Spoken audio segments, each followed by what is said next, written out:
आप सभी को नमस्कार। आज मैं बहुत ही गंभीर विषय के साथ आपके मध्य उपस्थित हूँ। बाढ़। ऐसा हमें बार बार बताया जाता है कि बाढ़ जो है वो एक आपदा है। आज मैं आपको यह स्पष्ट कर दूं कि बाढ़ कोई आपदा नहीं अपितु एक राजनीतिक लूट है शासन द्वारा, जिससे इस देश की जनता अनभिज्ञ है। मैं केवल एक सरकार की बात करूंगा, बिहार सरकार की। प्रतिवर्ष केवल बाढ़ और बाढ़ के नाम पे लाखों करोड़ का फंड, 1 लाख करोड़ से भी अधिक का फंड बिहार सरकार के नाम पे डिस्पोज होता है, जिसमें वर्ल्ड बैंक का पैसा होता है, जिसमें विदेशी एनजीओ का पैसा होता है, जिसमें सीएम केयर्स फंड में जो जनता पैसा देती है वो पैसा होता है, और एक बड़ी धनराशि होती है, जिससे बिहार की जनता और इस देश की जनता बिल्कुल ही अनभिज्ञ है। और इनको क्या मिलता है? तो बाढ़ के नाम पे केवल और केवल चिवड़ा और मीठा थमा दिया जाता है और उनको बता दिया जाता है कि यही बाढ़ का समाधान है। मैं आपको यह स्पष्ट करना चाहता हूं कि शासन जो है वो बाढ़ को सॉल्व आउट नहीं करना चाहती है। वो केवल चाहती है कि बाढ़ जारी रहे और बाढ़ के नाम पे ये जो लूट है वो लूट जारी रहे, क्योंकि जिस दिन बाढ़ खत्म हो जाएगी उस दिन ये लूट खत्म हो जाएगी और ये जो इतनी बड़ी धनराशि आ रही है वो धनराशि खत्म हो जाएगी। तो बाढ़ इनके लिए आपदा नहीं अपितु एक राजनीतिक अवसर है।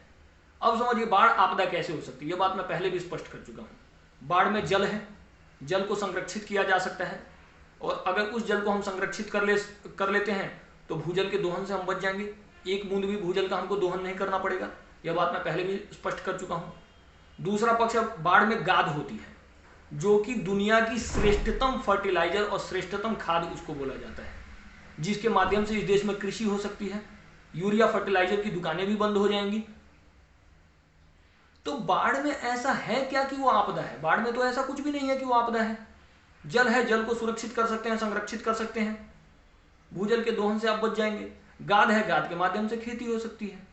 लेकिन अगर ये सारी चीजें हम कर देंगे तो ये जो लाखों करोड़ की धनराशि है इसकी लूट कैसे होगी? तो इसकी लूट जारी रहे, इसलिए बाढ़ पे कोई सरकारें समाधान करने को तैयार नहीं है। और हमारे देश की जनता इतनी भोली भाली है कि वो सीएम केयर्स फंड और पीएम केयर्स फंड में पैसा देके अपने आप को राष्ट्रवादी समझ लेती है।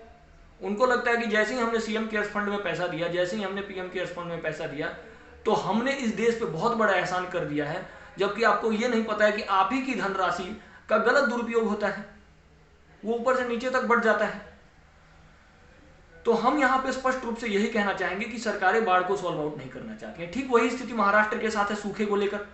सूखे के नाम पर महाराष्ट्र गवर्नमेंट के नाम पे भी लाखों करोड़ का फंड जाता है और केंद्र सरकार के पास भी लाखों करोड़ का फंड जाता है। तो ये जो फंड है, जो सरकारों के पास जो फंड आ रहा है, ये बाढ़ को केवल इसलिए सॉल्व आउट नहीं करना चाहते हैं कि ये फंड लगातार इनको मिलता रहे।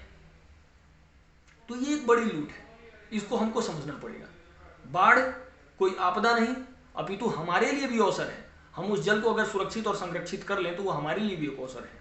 अगर उसके गाद को हम इकट्ठा कर लें तो हमारे लिए भी अवसर है।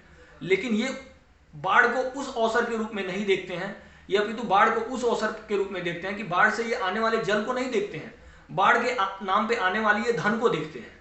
हमारे जो राजनेता है वो बाढ़ के नाम पे आने वाले जल को नहीं अपितु बाढ़ के नाम पे आने वाले धन को देखते हैं, और वो धन की गति नहीं रुकनी चाहिए। इसीलिए बाढ़ को कभी, बाढ़ के समाधान पे कभी विचार नहीं करना है। तो हमारा स्पष्ट मत है कि बाढ़ के समाधान पे विचार होना चाहिए। जैसा हम बार बार कहते रहे, जैसा श्याम सुंदर राठी जी कहते हैं कि बाढ़ में जल है और बाढ़ का जल जो है समुद्र में बेकार जा रहा है, उसके जल को सुरक्षित और संरक्षित किया जाए, हमको भूजल का दोहन नहीं करना पड़ेगा।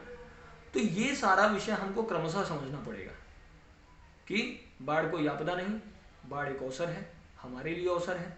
हम उसके जल को सुरक्षित कर सकते हैं, संरक्षित कर सकते हैं, उसके गाद को इकट्ठा कर सकते हैं।